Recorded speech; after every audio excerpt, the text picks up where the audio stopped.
Hello, everyone.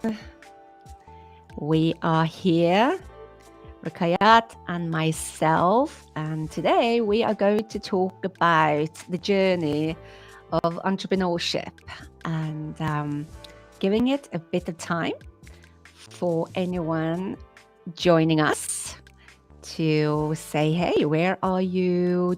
Where are you dialing in from?" Rukayyat, where are you? I'm in London, actually. You're in London. Usually, you're Yeah. in Germany, right? No, I live in Germany, but I'm in London at the moment. So I'm dialing Exactly. in from London. From London. And I'm dialing in from Norway, from Stavanger, and it's incredible how dark it is suddenly now because we've moved the hour. Oh. All right. Well, again, I cannot see until we are giving it another minute. Just 1 second. I'm going to Okay. check 1 second here.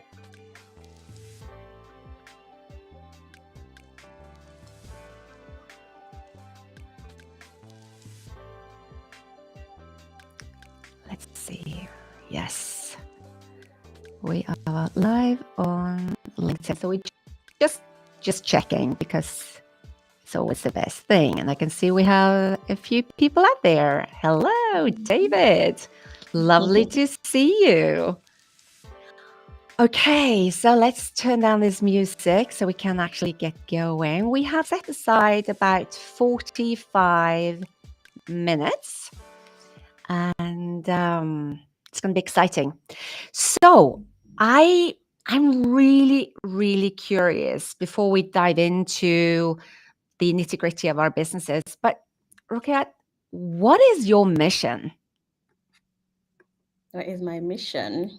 Yeah. Well, I guess my mission is I think oftentimes when we talk about mission, for me, it's all about the impact that I have on people and the legacy that I would like to leave behind. Mm. And oftentimes when we talk about legacy, we think of maybe legacy on buildings or something. But for myself, is the individuals or a group that I'm impacting to really take control of their finances. Because Mm. oftentimes a lot of people are not financially independent. Mm. And my mission is to leave them better and financially independent and build sustainable and generational wealth. Mm. So I always link my mission to what the impact is going to be on the person and what legacy I'm trying to leave behind. Mm. What I about love that. yourself? I'd like to. Yeah. Yeah, I'll share as well. So my mission is actually to help draw out deep missions with the clients that I'm working on because behind these missions, I've come to discover that the solution for some of the greatest challenges we see in the world actually dwell. And for me, it's also about legacy work because the work that I've done with my son, who passed 18 months ago, was really proving to the world that there are no mission impossible.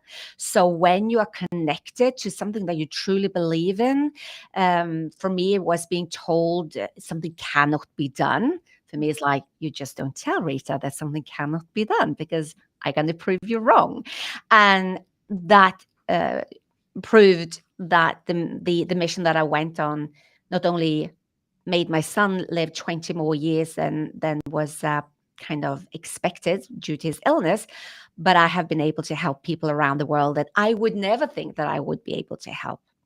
So for me, it's really important to have a mission. So when I work with my clients, I work with their businesses, it's like we always anchor it in what is a must for you, like no matter what, no Mhm. matter what you need to, what stages you need to speak on, no matter who you need to argue with, no matter what you need to do, you just own that mission. So for me, that is super important.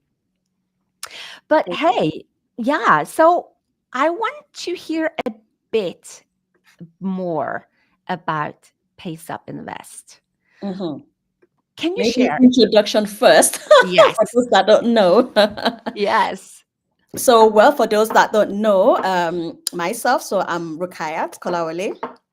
I'm the founder of PaceUP Invest. So we are in Germany, France, and in Nigeria. So what we do is we're a wealth tech company, really empowering women and underrepresented groups financially to help them to build wealth. Like I said, which ties in with the mission, basically to help to build generational and also sustainable wealth. And with this, I come with lots of experience when it comes to the finance industry. So specifically investment banking, capital markets, investment management. And going back to what PaceUp does, so really what we do is to ensure the financial independence of our clients, of our customers. And we do have both a B2C arm, so direct to our customers, and also B2B to really, really help individuals to build a good financial well-being, because ultimately it's all about having this mindset, and also when it comes to being just financially well, financially healthy. I often say that even though people say that health is wealth, which is great, but also wealth is health. Because if you Mm. don't have some form of assets, right, some form of wealth building mindset, then you're not going to be financially resilient. You always be at the mercy of other people. And what we are building at PaceUp Invest is basically to help our customers really, really start to think about their financial well-being when it Mm. comes to the overall holistic of their finances. Mm. I Mm. love that. And how many years have you been doing it? So it's 3 years now. We started out in 2020 during the pandemic, basically. Oh, wow. Yeah, I started out during the pandemic. It was we started working on it as part of our executive MBA in Mannheim Business School in Germany and ISEC Business School in Paris. We worked on it Mm. for 1 year, and we successfully defended the thesis April 2020, just when the pandemic was starting. And when the pandemic started, it was more like that was kind of the aha moments, because a lot of women lost their jobs, a Mm. lot of underrepresented groups lost their jobs as well. And those that were in partners, like they had partnership, it had a lot of stress Mm. on the only sole income earning as well. And this Mm. impacted their mental well-being, right? Oftentimes people don't think that financial well-being it's important. It's often the root cause of a lot of mental well-being, mental disability or emotional well-being. It really, really impacted them. And I thought this is something that it's needed.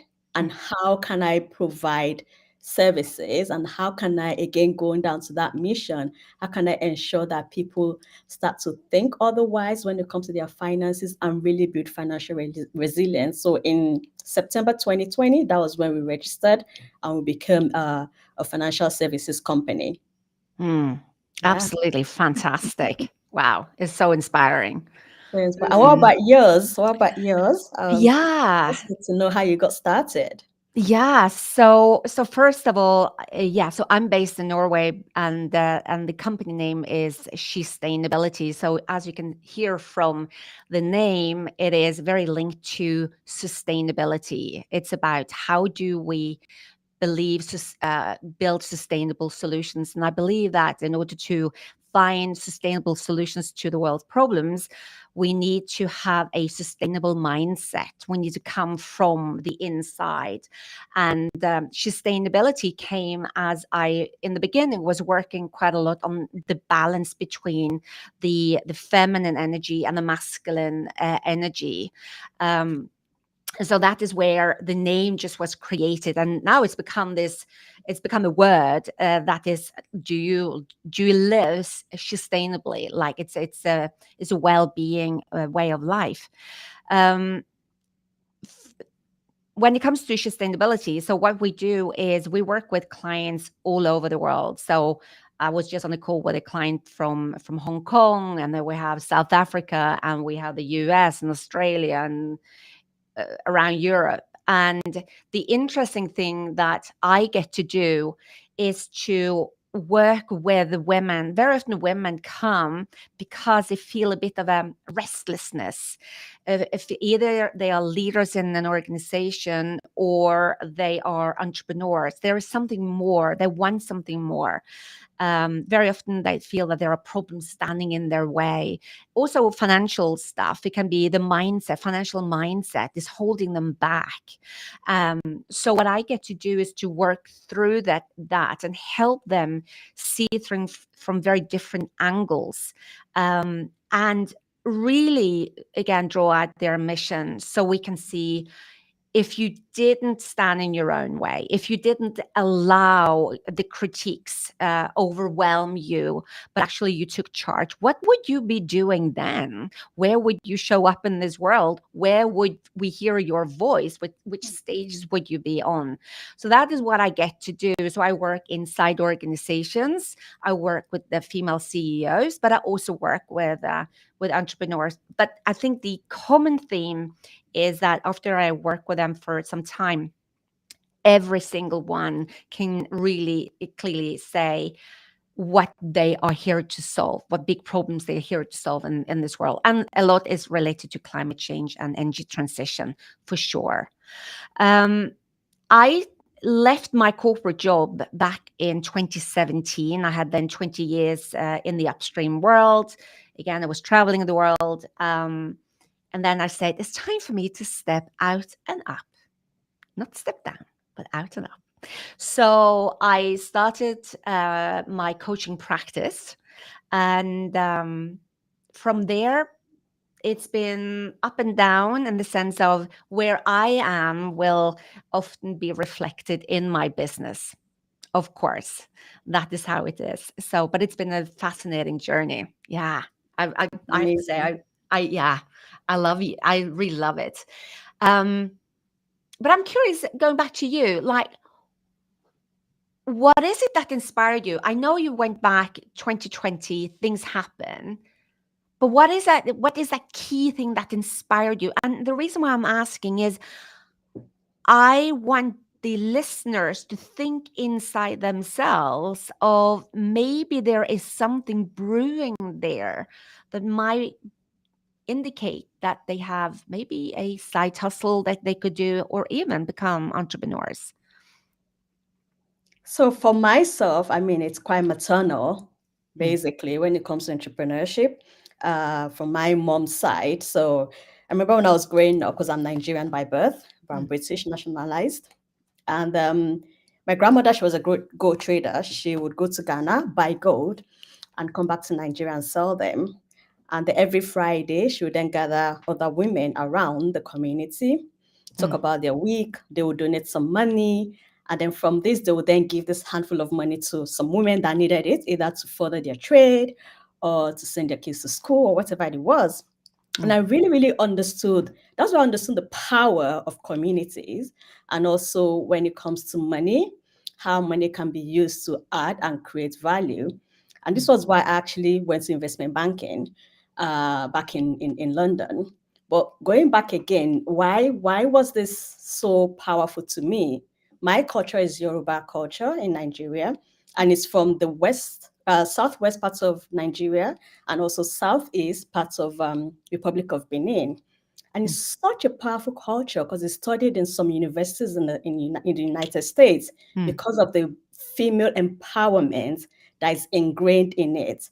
For example, like the females, they control the money, they control the economics, they control the politics, they control the household, even the religious affairs as well. And this actually was quite interesting to me. And I always wondered, like, when I moved to the UK, it was a cultural shock for me, basically, because looking at finance, going to work in London then, people controlling the money were just men. And I thought, I grew up with women controlling money, right? And obviously, I was there for like 16 years, and during that period, most of my clients were men, most of my colleagues were men, and oftentimes I saw that women were just not. The financial literacy wasn't there, the financial education wasn't there. They were not investing as much as men. And when I moved to Germany, it's even kind of worse because it's more conservative as well. And this was what really like inspired me to say, okay, this is the right time. And I guess with the pandemic as well, seeing the impact on a lot of people that, oh my God, this is a big problem Mm. when it comes to financial literacy, understanding your budget, saving, investing, pension planning, all this goes into wealth building where you can then build your wealth and you don't have to stay in a toxic relationship. You don't have to stay in a toxic work environment. I Mm. mean, I always go back to this story back in London when I was trying to get my mortgage. So I went to the financial advisor and he looked at me and he said, "Oh, you're too high risk for me because number one, you're female. Number two, you're black." I was like, "Oh, are you even allowed to say that?" Well, Yeah. then there was no Wow. diversity, equity, and inclusion thing then. So, Wow. and the power that I had was to take my money out of that bank and go to another bank that was ready to serve me. So I always go back to this Mm. that women and underrepresented communities, they need their money so that they don't have to take the abuses that often comes with some structural things that are Yeah. already in place. So Yeah. I guess like going back to my entrepreneur journey, it's always been maternal. And Mm. also it was just the circumstances as well that I found myself and I decided something has to change. And again, it's all about leaving that legacy behind of impacting people in the right way when it comes to their finances. Yeah. And I hear that this is where I sense it becomes a must. Mm, Like you've experienced things and now it's a must.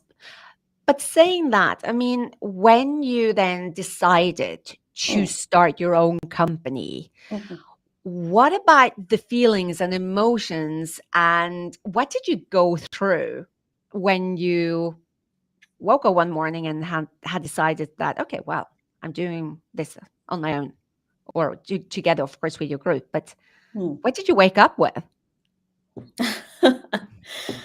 I thought, oh dear, am I doing this in Germany? Number one, the language. Um, Number two, the complexities of things. And number three, my daughter was barely 3. So we're still very little. So this was 2020. She was born in 2017. Yeah. I mean, it was a lot of mixed feelings, but I thought, right, it's now or never, Yeah. right? Yeah. And also the fact that it's something that is needed and Mm. it's something that is impactful, is sustainable. Mm. Again, because you were talking about yourself when it comes to sustainability, Mm. on our end, we see sustainability as well. Mm. Like we adhere to 5 out of the 17 SDGs. So Yeah. no poverty, gender equality, quality education, and reducing inequalities and building partnerships. So it's all Mm. about thinking of, okay, how can I build a sustainable model that is actually needed in the Mm. sense that the S part of the ESG, because you mentioned that most of your clients look at climate and environment. We look a lot at the social, how is really impacting the people, because at the end of the day, Mm. it's the people behind everything. They Mhm. have to be financially well, they have to be healthy, they have to have a good kind of understanding and a good emotional well-being to then Mm. think about, oh my God, I need to think about the environment now. Yeah. So when you were, I was kind of listening to you when you're talking about like the female that you coach and whatnot. So these are people that have already passed that stage. So now they want to think about climate. But oftentimes, what we see is those that are not high net worth individuals, Mm. they are not at that stage yet. What they want to do is to look at the S and really help others to move up the ladder. So you have Yeah. the different sectors of women as well, looking at different types of things when it comes to the sustainability. Mm. Mm. Mm, Yeah.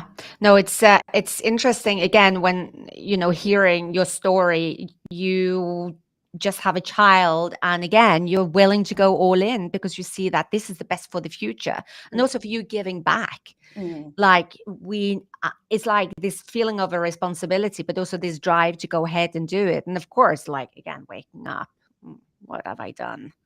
Right? Oh dear. Yeah, yeah. And what about yourself? Like when was that aha moment for you? Mm. Yeah, it's really interesting. My story might be different from yours because, like, so my dad was an entrepreneur, and I thought I will never become an entrepreneur. I don't know. I had this thing about the corporates, and I come from Stavanger, where the oil and gas industry was like, oh, the flashy, beautiful, whatever. And I remember one of my big dreams was to wear a badge. So I do have a badge now for my office, but I thought that was one of those big things. But what I really came to realize was one of my core values, two parts of that is freedom, but it's definitely freedom of expression. And what happened with me was that I had been in my organization for about, I don't know, 15, 16 years by then. And the reason why I stayed in the organization for so long was because it was freedom. I mean, I was working in the press. That's really important, right? And the way we were playing in that field was we were almost entrepreneurs, and we had the entrepreneurial mindset. That's why we were so incredibly successful in the organization, and we built rapidly fast globally. And what happened was that the recession came in 2014, and now the energy industry was, of course, going downhill. And suddenly my organization decided to get one of the big four to come in and analyze and shift and change. And suddenly I came to realize that my voice wasn't that appreciated. I felt that suddenly I didn't express myself in the way that I used to do. I felt that suddenly I had to conform, that I was, okay, these are the rules, these are the new rules. And I was like, I am absolutely not having it. So I did a lot of crazy things, literally the 3 years before I left. But I did it, and I proved my point that on human needs, if you focus on looking after your people more than budgets, you will generate a high level of revenue. So that was very important to me. So I took the team through the past 3 years, and then I said, there is something bigger than this. And one of the things that I had seen in my experience in the energy industry that was so shocking to me all the time, where are the women? That's what I was thinking. Where are all the women? And at the same time, because of my son, I had realized that when you are driven to do something bigger than yourself, you don't hold anything back. You speak up. So in hospital settings, in research settings, I spoke up. I said, why don't we do this for Benjamin or for other children? Why don't we try this? Why don't I held nothing back, which gave me results. And I was starting to think, wow, if I was fighting for myself, would I have been that bold? No, I wouldn't. And I was starting to think, what about all the women out there? First, we barely see them. Secondly, those we do see, maybe they have bigger ideas. Maybe there's something more. And I was thinking, what if they carry the secret to solving some of these big challenges we have, in particularly around climate, in particularly in energy transition, and bring dignity back to people. So that's where I came from. So it wasn't this desire of really doing my own thing in itself. It was like spur of the moment, and I did it. I was also the sole provider in the household, and I had a child with a very rare genetic disorder. So when I'm thinking back, that I actually left a very good paycheck to planning to have zero income for 2 years. Wow, bold. But again, I was driven, and that is why I would love to hear from those of you listening in. If you were to forget about maybe what's holding you back, what kind of entrepreneurship would you love to do? If you could choose anything possible, I would love to hear in the chat, maybe if you want to share that. So, and the thing for me, when I think about the emotions that I went through, I remember really well. So I left in November.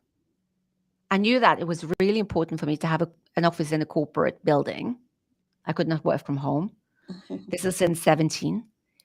And I also knew that I had to make sure that I was traveling immediately. So I remember going to Abu Dhabi, to Ajipec, an event that I've been participating in for years and years, but now under my name, right? Mm. And then in January, I had this huge, not remorse.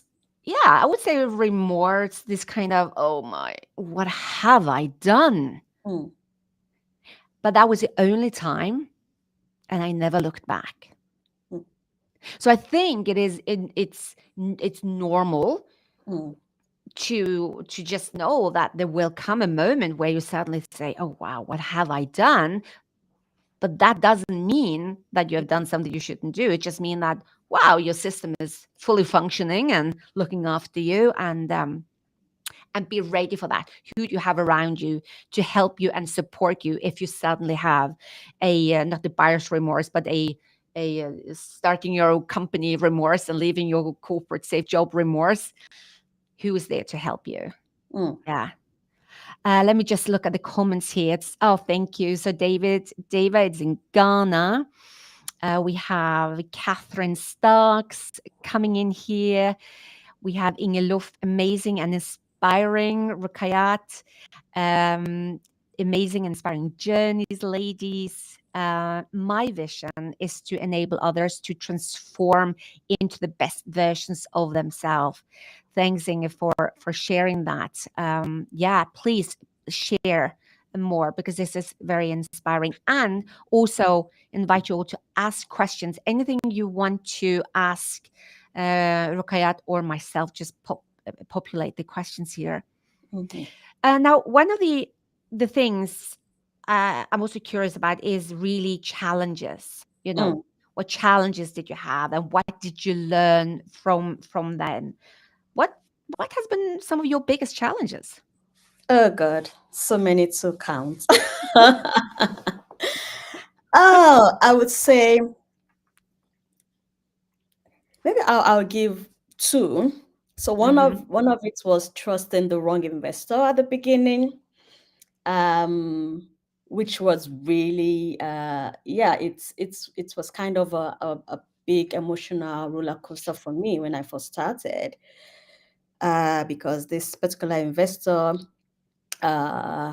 came on, and I pitched to the investor, and then just down the line, like 2 months later, founded a competing company. So I was really, really sad about it. And normally I do my due diligence, right? I mean, working in investment banking and whatnot is like due diligence. So I really, really hit myself hard. I took it too hard on myself, like, why did you do your due diligence properly? But oftentimes you don't know, right? You don't know. And I spoke to quite a lot of other people as well, like, this was what happened, and some were like, oh, call it out, and others were like, no, don't, because you're still new over there, you're still finding your foot in a new country and whatnot. But I had to let go and forgive. Basically, I think it's very important to forgive when people do you wrong, so that you can move on and just focus and just continue to execute, which was what I did. So I would say overcoming that was basically just forgiving and moving on and just focusing on my mission again and the legacy that I wanted to leave behind. And I guess the other challenge was just something that I could not, it wasn't in my control, I would say, because at the beginning, when I was still talking about the starting the company and talking to lots of women to kind of understand the landscape and building my network in London, in Germany, because all my network has been mainly from London and US and other countries, but not really, really Germany. Yeah. And I got mixed feelings, what mixed responses, and obviously you take the advice that works best for you, you move on. And I guess the one that really stuck out to me was when I was trying to, because you have to get a license, right? So I had Mm. to get my financial license. And I realized that I wasn't just getting anywhere. Like, what is going on? And luckily, I had met this amazing lady on LinkedIn initially. So I contacted. I was like, "Oh my god, why can't I get my license?" She was like, "Oh, you need to talk to this amazing lawyer." So Mm. I contacted the lawyer, and then she took over that role.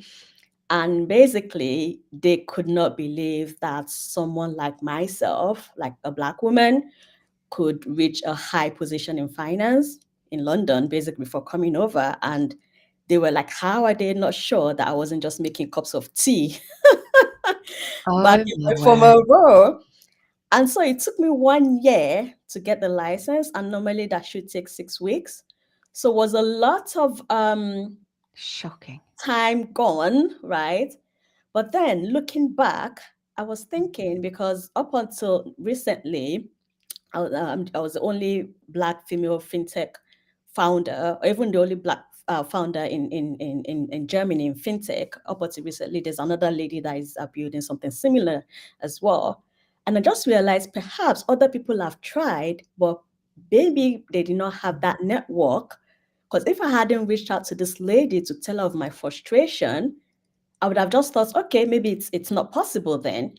And if she hadn't put me through to the lawyer, and if I hadn't had the resources to pay the Mm. lawyer to kind of get the license, then that might have been like quite detrimental to most people that don't have the network or don't have the resources. Mm. So these are the things that it's kind of like a bit of a setback, but taught me a valuable lesson. And what I do now is when because I Mm. do a lot of keynote speeches, I talk on panels as well. It's all about encouraging more women, and especially women of color as well, and people of color, to kind of say it's possible. Perhaps you just need to find the right network. And if you don't find the right network, just find the right way to kind of make sure it works in that instant. Because if you don't know, you don't know. And if you don't have the right network, you don't get it. So people come back and say, oh my God, this is amazing. This is what I'm looking for. And I've actually referred this lady, the lawyer, to like so many people that have thought that they could not get anything done in Germany just because of whatever the system has been Mm. like for potentially like Black people or even people of color or whatever it is. So I guess it's Wow. taking those challenges and turning them around and just making sure it doesn't happen to someone else, and they don't that timeline hasn't gone like it did for mine. So yeah, that was Yeah. And my it's so story. interesting. It's so interesting. The things that is popping up for me as you're Mm, talking is mm, why it happened yeah. for you. Mm, Because, yeah, you can say it happened to you, but it happened for you for mm, a bigger reason. Because mm, it happened for you because you are resourceful and mm, you are taking action. And mm, because you didn't let this slip, mm, you are the one that was a match to take this assignment and solve it and now be on stages and say, I know what you're going through, and mm, this is how I can advise you to do XYZ. So it's mhm, like you were the match, like you were up for that challenge, you didn't mm, give up, and you used the network, and you have been building your network. You are mm, not you're not worried or concerned mm, uh, um, to alleviate the network and use it, right? mm, mm. But it was emotionally Yeah. challenging. Oh, It was goodness like, oh me. my God, it was a lot. But yeah, I mean, at the end of the day, it's one has to sometimes go through those things and Yeah. like to help other people along the way as well, Yeah. unfortunately. And it turns back to be fortunate for others, Yeah. basically. Yeah. Yeah, for sure. For Mm, sure. Yeah. I mean, if I'm thinking about it's interesting. My biggest challenges. So I'm going to share again another side of how challenges and what they can look like. I think what I realized, okay, If somebody is leaving their job Mm. because they think everything is going to be so much easier because you don't have a boss to report to, you might forget something very important. And that is you're dragging your CEO around with you in your head. And that is what I came to realize. I always thought that, I had certain elements in my job that I found frustrating. I felt sometimes micromanaged. I felt, all these kind of things. And I remember one of the big challenges I actually had was to stop my inner critic from messing things up for me. And one of my biggest elements from the inner critic was perfectionism. And as back then, as a solopreneur, you cannot be a perfectionist because that will prevent you. You will procrastinate, and now opportunities just going to fly over you, and you're not moving an inch. So one of my biggest challenges was to have a good look at the things that I was working on. That was my work. Nobody was telling me to do it. I was working on it. And still, I had so much resistance of doing it. It had to be perfect. It had to be this. It had to be that.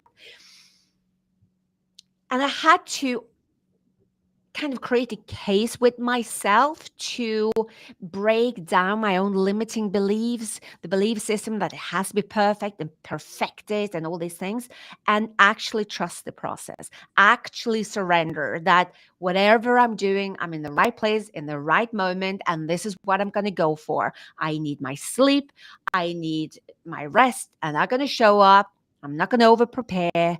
And that is it. I needed to go back and really face my younger self who was constantly showing up. Rita, that's dangerous. Don't say that. Don't do that. My younger self became my biggest challenge. So that is one of them. The second one was definitely when I lost my son 18 months ago.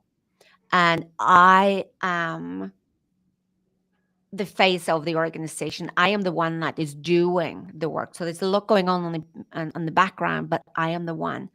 How to create enough space for me to grieve and to go in there. Who's going to do the business? And really trust again that process that the best thing you can do right now, Rita, is to go in the motions and grieve and be open about it. I shared it. I was very open also on LinkedIn. I shared in social media because I knew that that was a natural way that I could share my challenges without people thinking, and can I be a client right now? So what happened was that it was built up a waiting list as a result of that. So when I started to open again, now I could say, okay, now it's time. Another big challenge was also when I realized that it was time for me to say no to a certain type of clients because my mission is big and I am there to work with other women with big missions. And there are so many other great coaches and advisors out there that I can send other to that needs career advices and all these things. And to say no is really hard when you know you can help. But that was also a big challenge. So I'm just looking at, there is quite a lot of comments coming in here. Let me just have a look. So Inga is asking, how do both of you remain motivated and mission driven? How do you handle situation that felt like failures? So yeah, why don't you answer that one? So I guess for me, how I stay motivated is it goes back to that mission, right? And the impacts and the legacy that I would love to leave behind. And I always think about my daughter as well, because she's a girl, basically, and how she sees me as well during this tough period. And I also say it begins with a mindset, right? And also a mindset of resilience. And it also goes back to my culture again, because it's like again, my culture is super resilient, and I guess most people don't know, but it's actually a religion in Brazil. And during the slave trade, a lot of the slaves took on the culture to actually stay resilient and not to be too Mm, um, not to give away too much of their power, even though the physical power was taken away. But the mental aspect, most of the time, they try to still keep some of the strength that they had. And it's all about just preserving that and always trying to strive for excellence, not perfectionism, mm, but excellence. mm, And I think it also requires me to be open, right, to new ideas, and to also challenge stereotypes and prejudices. All mm. this make me motivated. And also to never stop asking, what if, what if, right? And when it comes to the failure aspect, like how do you think about that? Like, um, I think sometimes like the fear of failing, I think we should not be like situations that I feel like failure. We just need to, what I do is I reflect, right? I go back and think of the scenario, what I did, how I did it, what could have been done better, and how can I move forward? What have I learned from it? Because most often times, um, failures actually, they push you forward sometimes, right? Or the feeling Mm. of it, you're then able to then recalibrate and think, okay, perhaps this is not the right way. So I'll give a quick one. So when we started out with just only women in Germany, and we have global clients now. So we have global clients when it comes to financial coaching and providing education. But when it comes to the investing aspect, then it's more of the countries where we have the license and whatnot. So we going back to that, it was more about women, and a lot of people came and said, okay, you're only catering to women, but then there are other intersectionalities of women, Mm. right? And we're able to quickly pivot that to say, okay, not just only women, but also underrepresented groups. Because Yeah, oftentimes when you talk about women in, yeah. in, in, in Germany, it's just the diversity. It doesn't look at race, it doesn't look at class, it doesn't look at religion and other aspects of it. And also the fact that we decided, okay, oftentimes a lot of employees need the services that we are providing Mm. because of the fact that the financial stress impacts them at work. So Yeah. we then decided to include businesses as well. So I won't say it's from failures, but it's also from the fact that we listen to our customers and decide, okay, this is how we need to pivot, right? And going back, I always feel like, oh my God, I'm moving away from the core mission, but it's not. It's all about including the people that have been underserved, Yeah. basically, when it comes to investing and finance and financial literacy. And Mm.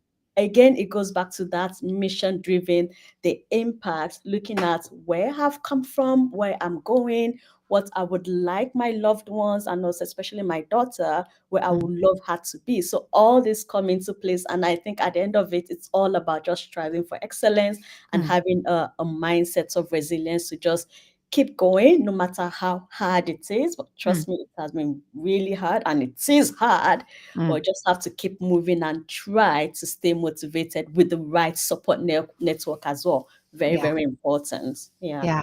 Yeah. Yeah. And for me, I would say that, how do I stay motivated and mission driven? First of all, I have really identified what it means to be mission driven. I can, if I feel that I'm missing a bit of motivation, usually if I say, oh, I'm missing a bit of motivation, I know that I've started to focus inwards instead of on the mission, on the bigger picture. Mhm. So I always check in with myself and say, hey, what's going on? And maybe there's something that, oh, maybe it's not good enough what I'm doing, or maybe it's not grand enough, or maybe okay, Rita, just hold your horses there. Stop. This is not about you. Mm. What is it you feel when you turn your focus again on the mission? What do you feel then? What do I feel? That then it's like, wow, I'm driven, I'm engaged. And very often, the only thing it takes is one conversation with some of the people that I'm working with that is on their mission. And I'm like, wow, I'm all back. it is important in any aspect of life to understand what drives you. So even if you say, I'm on a mission to find a new job, right? Understand, what is it that makes you think I want to have a new job? What is it that has been triggering you? Like I shared, for me, the one of my biggest triggers is if somebody tells me I can't do something, that is impossible. So I use that to remind myself, like, okay, so I want people to tell me it's impossible. The worst thing for me is like, if it's like, yeah, that sounds nice. Oh, then I'm like, oh, this maybe it's not that good anyway. But if I can't do it, like, so on a regular basis, I'm mapping myself out. I do not rely on the outside world to keep me motivated. I am fully responsible to be in charge of myself. So that's basically how I do it. When it comes to how to deal with failures or situations that felt like failures, I guess that the first thing I do is check in with myself. When I made the decision or when I did something, did I honestly believe that it was the right decision to be made at the time? And usually, yes. Like I've done so many investments that today I'm thinking, and why did I do that? I mean, that was completely no point in until I say, wow, through these investments, you have learned to do certain types of investigations. Through this, you have also learned that investigating maybe in certain programs or help, sometimes it's just a way of you think you're not good enough yourself. So you think you can always just buy the services from somebody else and now it's going to be ready made. No, it doesn't work like that. So for me, failure is a must for me because it will always open a new door. So I like to fail fast. I cut ties very fast. I don't continue investing money just, oh, I've invested so much so far, so I need to continue. No, cut fast. So I just want to look here as well. So Oslem, hi Oslem. She's saying, Rukayyat, you're opening the path for others to follow for sure. Powerful. Catherine Starks, Rookie, what a role model you are. These are messages for you, obviously. Um, Rita, so well said. As an entrepreneur, you cannot be a perfectionist. Yeah, it's just we are in the beginning, we get to do a lot of things. However, what I want to say, through these failures and learning, I have said one thing. I am committed to operating from my zone of genius and live in my zone of genius. That means that I am not interested nor willing to spend my time on things that drains my energy. So my biggest investments from my in my business always goes to hire people that operates in their zone of genius. So they do an excellent job for me, 10 times better than I would ever dream of doing it. So I can feel at peace and do what I'm doing today. That is the way I avoid perfectionism. But because perfectionism for me often happens when I'm not 100% certain of what I'm actually going to do right now. So that's how it is for me. I'm actually mindful of the time here. We are already 50 minutes in. But I want to address maybe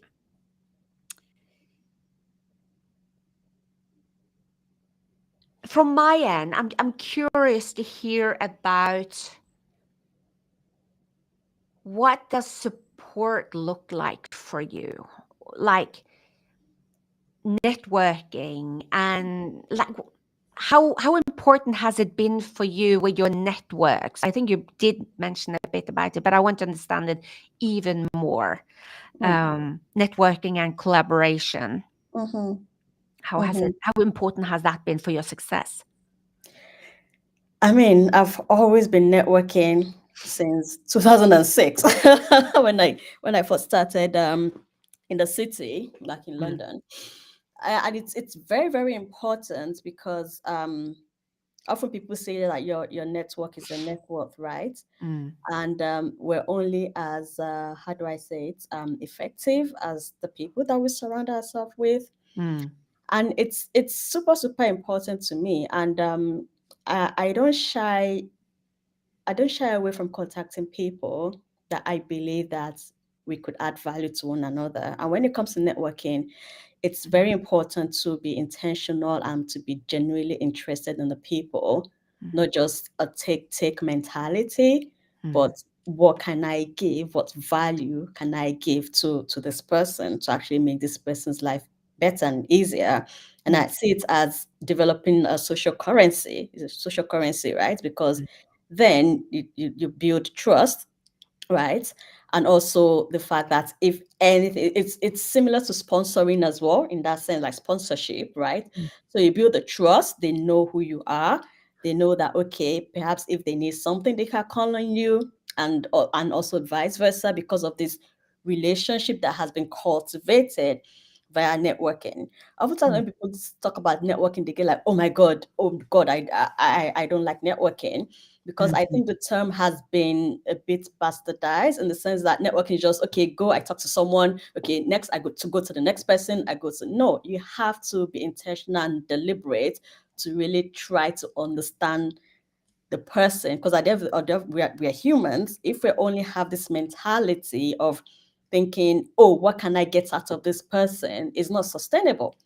It's not going to be a sustainable relationship, because the other person will know very quickly that this is the kind of person you are. You just want to yeah, take without actually giving back. Now, yeah, when it comes to collaboration, you mentioned collaboration. It's mm, super, super important mm, to collaborate, because mm, that is when things get quicker, it moves quicker as well. For mm, example, PaceUP Invest, we've collaborated with different organizations like LinkedIn that we both belong to, and other organizations of female organization, and even like underrepresented groups organizations as well, to be impactful in mm, order to help them when it comes to their finances, so they know where to go to. And it's also like how do I say it, it's a network effect as well. So it's very important to collaborate. And I often don't see a lot of women collaborating with one another mm, compared to when I see men. And I think we need to do more as women. Oftentimes we see ourselves as competitors, but we shouldn't. I call it mm. competition, right? Cooperate, and you can also compete at the same time. But when we do things together, like, it's such a powerful thing that comes out of it when we're genuinely collaborating together, when we're genuinely fighting towards a common cause, a common goal. So Yeah, I always say that networking and collaboration is super important. We cannot do everything by ourselves. We need the collaboration of other people to make things move forward and quicker, and yeah. also on a sustainable level, meaning long term in this Mm. instance. Yeah. Yeah, it's interesting because when it comes to women and collaboration, the reason why women have been so successful through centuries, if we think about Norway where men went to sea, was the women who were left behind, or other places, they're going out there, they're staying away for a long time, or when men went to war, the reason why society was thriving was because women were collaborating. Mm, They were mm, looking out for each other, they were supporting each other. So I think this thing that has happened in this modern setup where we're suddenly competing. yeah. I actually find it interesting to even use oil and gas operators as an example there, because what we see is that oil and gas operators, they are competing, yet they do joint ventures together. So I always say that, well, if these guys can do it, like, and figure out a way, we should definitely do it. Now, from my end, network is extremely important. And one thing that I did learn very early on was that I didn't have a network around me that was meeting the needs that I had. Mm, And I remember thinking, what do I do? And I'm glad that I said to myself, if you need it, create it. go out and create a network. So when the opportunity came to build up lean and energy for Europe, I said, that's what I'm going to do. And then as a result of that, La Mever and I co-founded Lean and Equity and Sustainability. And again, we built this because we needed it. We wanted Mm, it. And mm, I had um, a young woman who is super focused on sustainability, and she is in a category of her own. And she said, I'm really missing a network where kind of people like myself with these big vision can get together, and I mm, can't find it. And I said the same to her. What if you go out and create it instead? And the second thing I want to speak to, a network is no worth really anything unless we're utilizing also the network. So like you mhm, say, we are providing in, but what's the point of having gazillion even on LinkedIn if we never reach out and ask for help? Can mm, you help? Can we do this together? How can I support you back? Is there ways? This is to leverage our network is so important.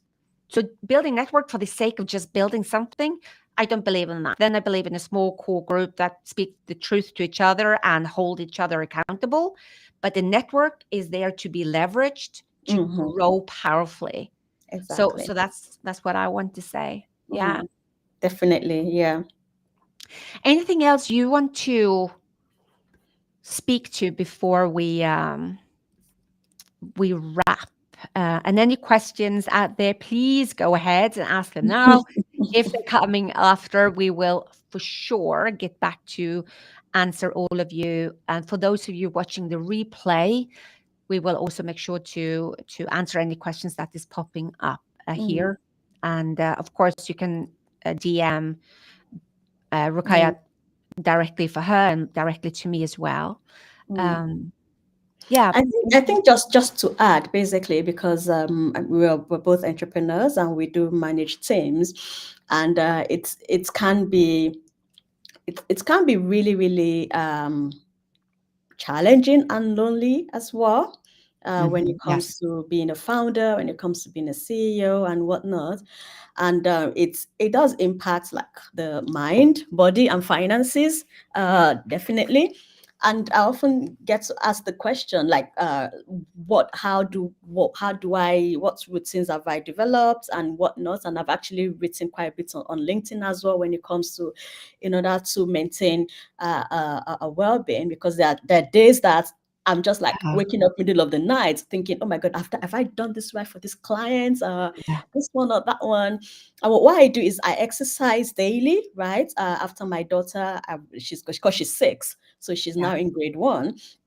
After she's gone to school, I go running, and I think support is super super crucial. It is non-negotiable. So my Mm. sister and I, non-negotiable. We try to have a call every time. Now I'm with her in London, but when I'm back at home in Germany, it's every night we have a Mm. call. We lean on each other, and it's also very important to surround myself with like-minded people to kind of understand the triumphs and the struggles of being a founder. And what I always say is a therapy is invaluable resource. Most people look at therapy as if, oh, I don't need it, I'm not going mad. No, it's very, very important, because it is not a sign of weakness, but rather a Yeah. testament to the commitment of our well-being, of my well-being, Yeah. basically. And in Yeah. fact, I encourage a lot of women leaders, not just only women, but other groups as well, to really explore therapy as a means to Yeah. support themselves on their own journey. And also, it's all about the mindfulness, meditation, and also just having this amazing tribe, right? And through it, it's all about remaining steadfast and driven by the mission, and also with the driven by the legacy as well, to try to be a whole person and be healthy and be wealthy and have a good mind and all that. So Mm. support, therapy, exercise, and meditation, Mm. it's super super important. I would say like people should those that don't do it already, well, that is what I do, and it kind of keep me sane in this crazy world. Yeah. I just wanted to speak on that briefly before we end it. Yeah. Yeah, thank you for raising that, and that's very similar to me as well, because absolutely it is as lonely is actually also is to be on the top of any organization, because Mm, that I can vouch for. That is what I'm working with the majority of my clients who are on mm, the top. It's lonely there, because who do you spar with? Who are you honest with? Who are you saying that I'm having a really rough day mm, inside the organization? Now you can't do that because you're supposed to be whatever strong. mm, So it's the same as entrepreneurs. We can be very lonely in our game, mm, and people can say, well, you've chosen this yourself. I mean, why don't you do something else? mm, For me, there are certain things that are extremely important. My morning ritual is sacred. And I mm, call it a ritual instead of a routine, because the minute I call it a routine, I have a check-off list and I only do it mm. because of that. So I do meditation, I do journaling, I listen to things that is for me only. This is where I have my big moments. I always do that. Um, Another thing that is extremely important for me is to be able to spar with people who understand where I'm coming from. So Mhm, again, if I'm thinking from a business perspective, some of the biggest financial investments I'm doing is actually to be a member of other mastermind groups where we're sparring on businesses, but also on the deep end of things, being super vulnerable. Um, because we need to have places where we can truly be ourselves. mm, And the other thing is, and I encourage everyone who's on this call to look up lean and energy, lean and equity and sustainability, and become a member, because it is a place where we support each other as well.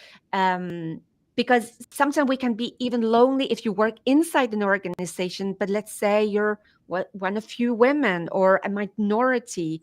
mhm, So that is extremely important. And the last thing I want to say, the most important thing that I put in my calendar is the time with myself. And actually, in mm, my calendar, we call it white spaces, but calendars don't like empty spaces. So I said time with the CEO. And time with the CEO are non negotiables. mm, This is where I do my Pilates, or I do my anything that is for me, mm. relaxation. But I know that if I just have it open, that place will fill up really fast. Yeah.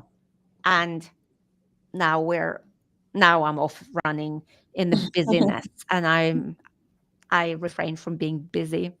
Mm, Just wanted to read some of the comments here as well before we drop off. So Inga, she says, I had to drop off, unfortunately. However, huge thanks for your inspiring discussion. Also, thank you for your vulnerability and showing there's strength in that as well.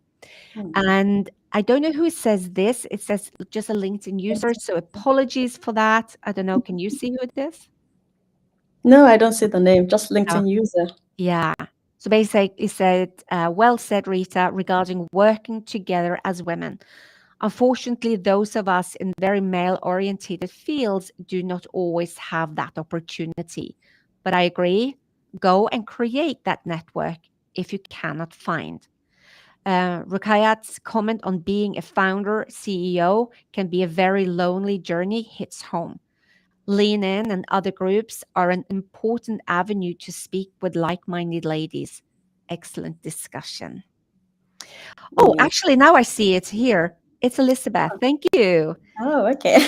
Elizabeth Rogo, really, really nice. This is fantastic. Hi, Elizabeth. So I couldn't see you on the chat here, but I can see it on my phone because I see it there as well. Thank you, Super. Elizabeth. And you know so much about being a founder, a CEO, and running businesses, and that can be lonely there. Beautiful. Well, Beautiful. Amazing. I'm glad we did this. Definitely. Yeah. Definitely. Definitely. It was good. So maybe we'll come up another time with another topic and we'll talk about that. And again, any questions anyone have out there, please put them in the chat. We'll get back to you. Yeah. And any final words? It's been great. I mean, I guess it's just for those that maybe they are thinking of being entrepreneurs. Just go for it, test it, solve real life problems, and yeah, just I always say that the sky is just the beginning. The sky is not the limit. Yeah, There will be challenges along the way, but yeah, we can do it, and we need more female entrepreneurs. Definitely. we do. We do. And I want to just say, I echo that. And I want to say that where you might think there is something holding you back from the outside, that can be, oh, what about the money I have in my job, or other type of responsibility. Very often these things comes from your own voices inside, and they might prevent you from looking into the opportunity you have. So yes, if you have constraints, my invitation is still explore the opportunity as if nothing stood in the way. There was no financial constraints, nothing like that. What would you do? Play in that field, because it's not always about, oh, leaving your job and then entering in and embarking on a journey as an entrepreneur, but it is to prepare ourselves and understand that, can I survive out of something that I'm doing myself? Because we think that, like, sometimes I say people tend to look at corporate as God. They are the corporate is the only way to create and have an income. Well, unfortunately, we see in the up and down of the world that you have a job today and tomorrow suddenly they let you go. So I say use the opportunity you have to find what is something that you might want to create on the side of your day job, just to know, and see where it takes you. That's what I want to say. Okay, well, then I am going to say thank you very much, and catch up later on. Yeah. Okay? Okay. Thank you, everyone. Bye for now. Bye. Bye. Bye. Bye. Bye.